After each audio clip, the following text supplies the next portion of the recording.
अस्सलाम वालेकुम dear teachers, कैसी हैं आप? उम्मीद करती हूँ बिल्कुल खैरियत से होंगी। आज आपने क्लास में बच्चे को ज़्वाद से शुरू होने वाली एक कहानी सुनाई, इसके बाद तस्वीरें दिखाई।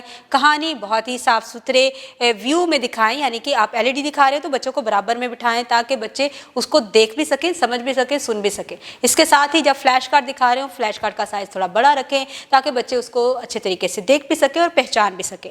फिर इसके बाद जब डिस्कशन मेथड हो रहा हो तो बच्चों से छोटे छोटे सवाल पूछें और उनके जवाब कोशिश करें कि वो अल्फाज हों जो कि ज़्वाद से शुरू होने वाले अल्फाज हैं।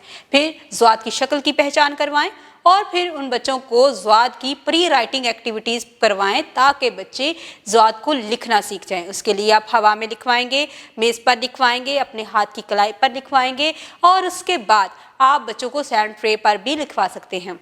आपने बच्चों को क्लास वर्क में जो आपने एक्टिविटी बुक से क्लास वर्क देना है वो अपनी अंडर ऑब्जर्वेशन में रखें। बच्चों को बताएं कि आपने कहाँ से स्टार्ट करना है और एंडिंग कहाँ पे होगी, डॉट्स को आपस में किस तरह से मिलाया जाएगा, और इसी तरह से आप बच्चों को होमवर्क दें और क्लियर इंस्ट्रक्शंस दें ताकि पेरेंट्स भी उसको अंडरस्टैंड कर सकें और मुकम्मल काम करवा कर भेजें।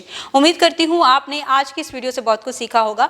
मज़ीद सीखने और जानने के लिए हमारे साथ रहिएगा। मिलते हैं अगली वीडियो में, तब तक के लिए अल्लाह हाफिज़।